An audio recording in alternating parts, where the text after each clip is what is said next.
राजा कंस ने अहो बकीयम, बकी नाम बकासुर, बकासुर की बहन पूतना को भेजा, जाओ ब्रज में जितने नवजन्मित बच्चे हैं सबको मार कर आओ।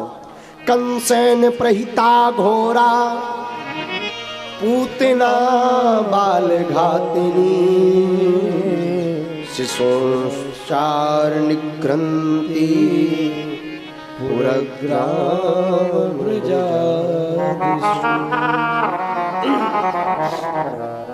पूतना नाम की एक राक्षसनी थी, जो पूतना नाम की महाराज जो राक्षसनी थी वो छोटे छोटे बच्चों को ही मार करके खा जाती थी, बाल घातनी थी। ये कंस ने भेजी, कंस ने पूतना नाम की राक्षसी को भेजा, उसने अपने स्तनों में विष लगाया, कालकूट नामक जहर लगाया और जितने ब्रज में नवजन्मित बच्चे थे सबको मारना प्रारंभ कर दिया। और गोकुल में भी आई, गोकुल में आई तो पूतना राक्षसनी अपना असली रूप लेकर नहीं आई, उसने सुंदर श्रृंगार किया, मानो साक्षात लक्ष्मी जी आ गई हो, ऐसा दिव्य श्रृंगार किया। श्रृंगार से ध्यान आया, एक बात ध्यान रखना भैया, जिस प्रोडक्ट की ज्यादा खतरनाक वीआईपी पैकिंग हो समझ जाना मटेरियल घटिया है। हाँ, जिस प्रोडक्ट को ज्यादा सजा बजा करके बढ़िया वीआईपी पैकिंग में रखा जाए समझ लेना अंदर जो मटेरियल है वो घटिया है।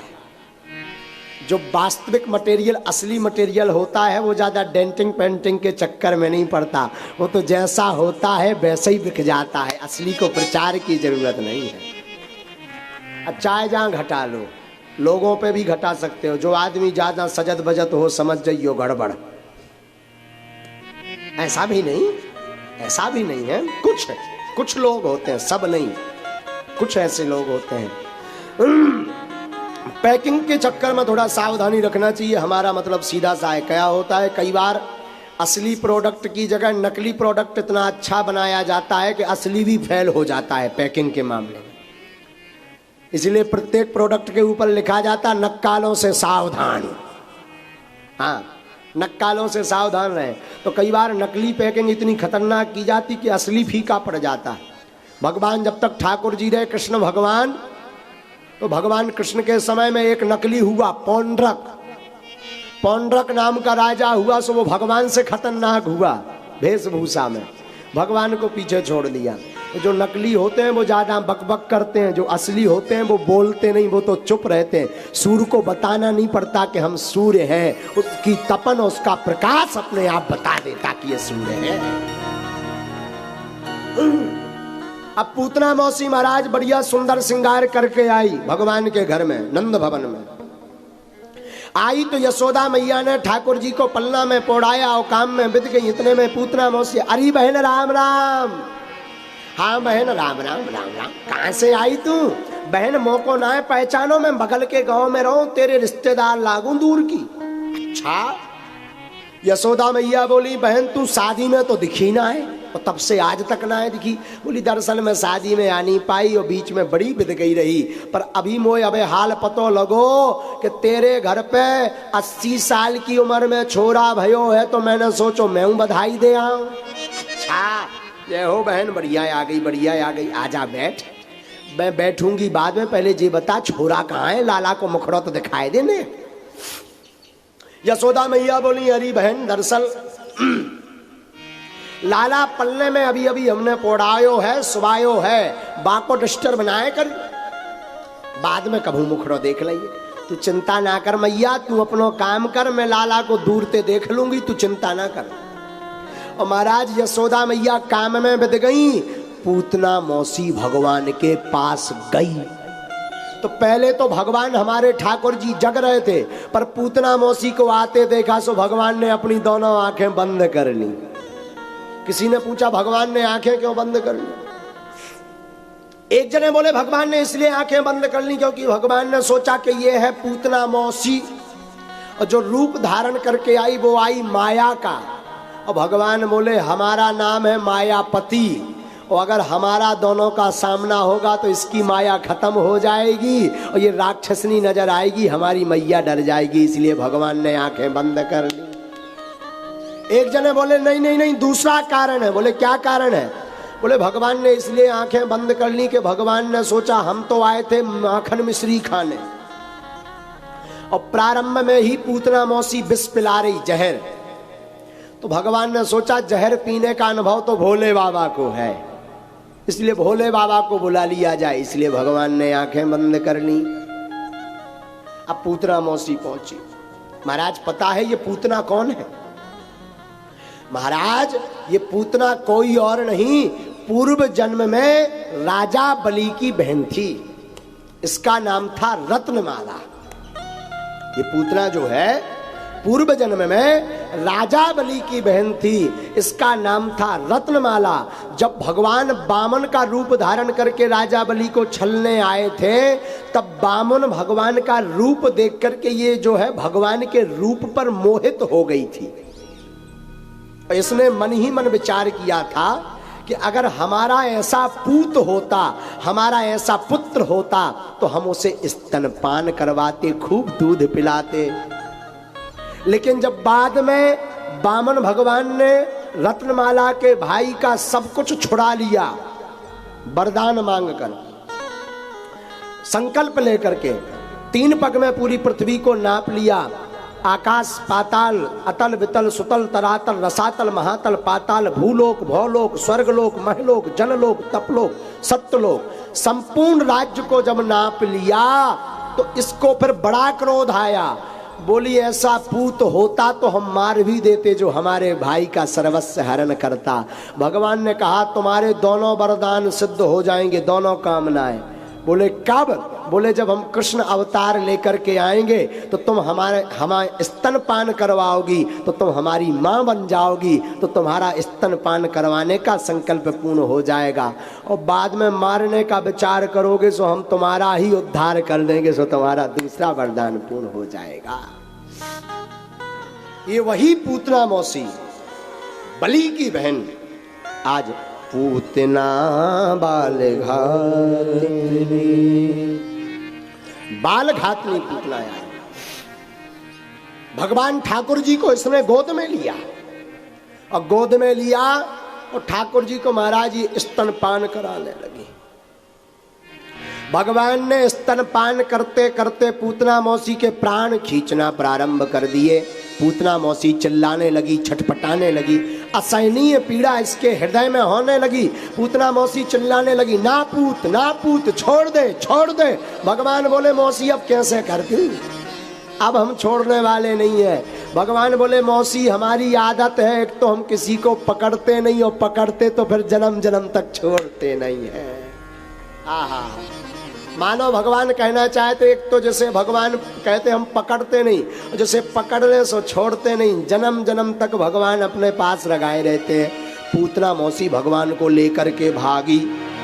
भगवान ने सोचा ज्यादा दूर ना चली जाए, तो भगवान ने पूतना मौसी के स्तनपान करते करते प्राणों को खींचना प्रारंभ किया, और पूतना मौसी के प्राण खींच लिए। पूतना मौसी हो गई गोविंदाय नमो नमः। बोलो युगल सरकार की, नंद के लाला की। और महाराज जब पूतना मौसी मरी तो अपने असली रूप में आई, तो 5 कोस के जितने पेड़ पौधे थे महाराज सबके सब चकनाचूर हो गए। इतनी विशाल पूतना मौसी।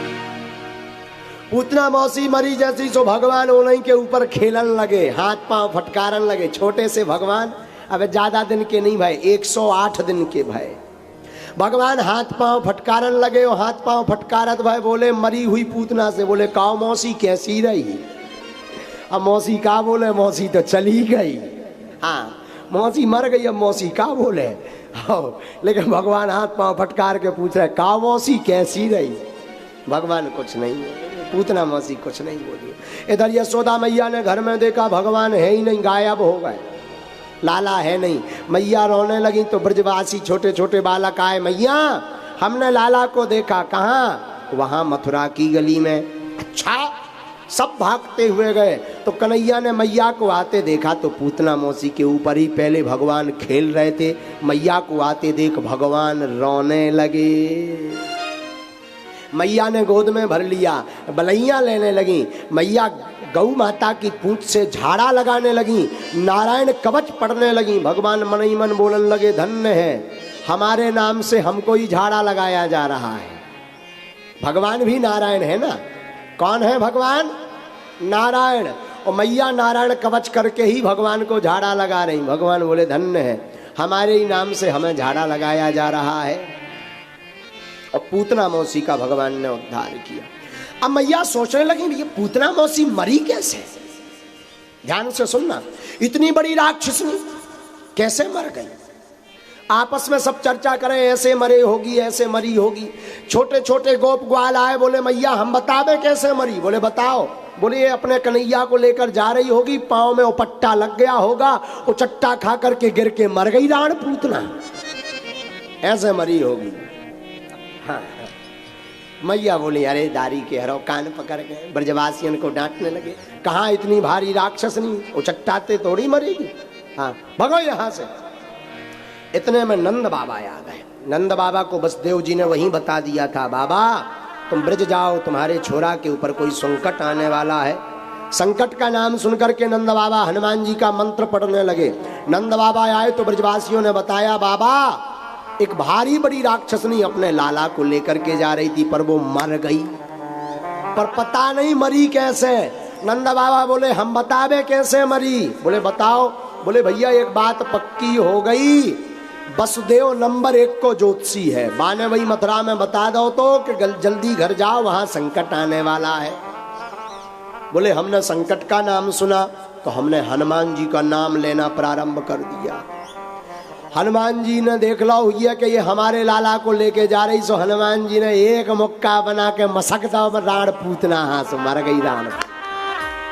हाँ अब सब बोले, हाँ बाबा ऐसे मरी होगी। सब बड़े खुश हो गए। पूतना मौसी का उद्धार हुआ। और जब पूतना मौसी को महाराज जलाया गया तो पूतना मौसी के शरीर से सुगंध निकली। पूतना लोके बालघिनी राक्षसी रुधिरासन। पूतना सयापी हरे स्तनम दत्वा प्रसदुरित। पूतना का उद्धार होता है, पर एक आश्चर्य होता है। क्या आश्चर्य? यह होता कि पूतना मौसी का जब शरीर जलाया गया तो पूतना मौसी के शरीर से दुर्गंध नहीं आई, पूतना मौसी के शरीर से चंदन की सुगंध निकली। परीक्षित जी ने प्रश्न किया, महाराज ये इतनी बड़ी राक्षसनी हो, इसके शरीर से दुर्गंध क्यों नहीं आई? बड़ा सुंदर जवाब दिया, जिसे गोविंद स्पर्श कर ले फिर वो राक्षस नहीं, वो फिर गोविंद का ही भक्त बन जाता है। अच्छा महाराज राक्षसनी पर कृपा करी। हाँ